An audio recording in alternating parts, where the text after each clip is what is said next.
new outbreak of deadly weather in the south. Tennessee was hit hard. You can see this tornado touching down in Clarksville yesterday. This is the damage from another storm about 75 miles away just south of Nashville. And the extreme weather is not letting up, with more danger ahead today. Alabama is also feeling the impact of these storms. Manuel Bojorquez is in the city of Henniger. Manny, good morning.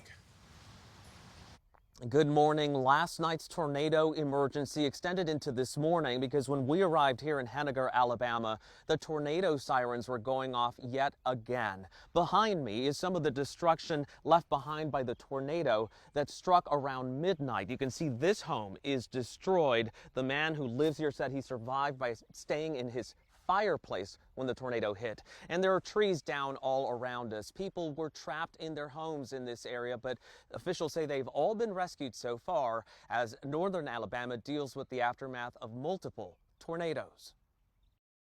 A third straight night of severe weather, this time cutting across the deep south. Tornadoes struck towns north of Birmingham, including this industrial zone in Madison County, where it stripped these metal buildings to shreds.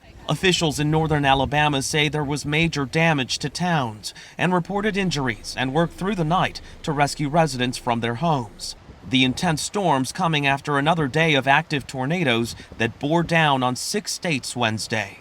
Violent tornado. This tornado bore down in Clarksville, Tennessee, outside of Nashville. And just to the south in Maury County, the wreckage left behind by a tornado was everywhere. Splintered trees, collapsed roofs, and gutted homes littered parts of the town of Spring Hill.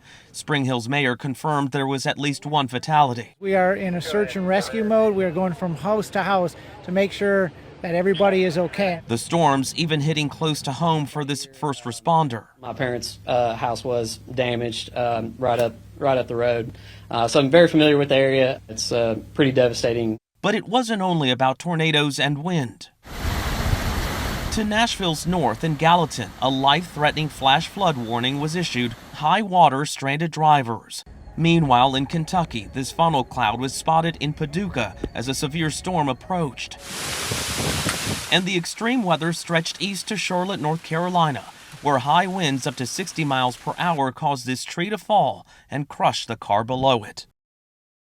Back here in Henniger, Alabama, the fire chief tells CBS News they're feeling lucky that despite damage like this, so far there have been no reports of deaths or serious injuries.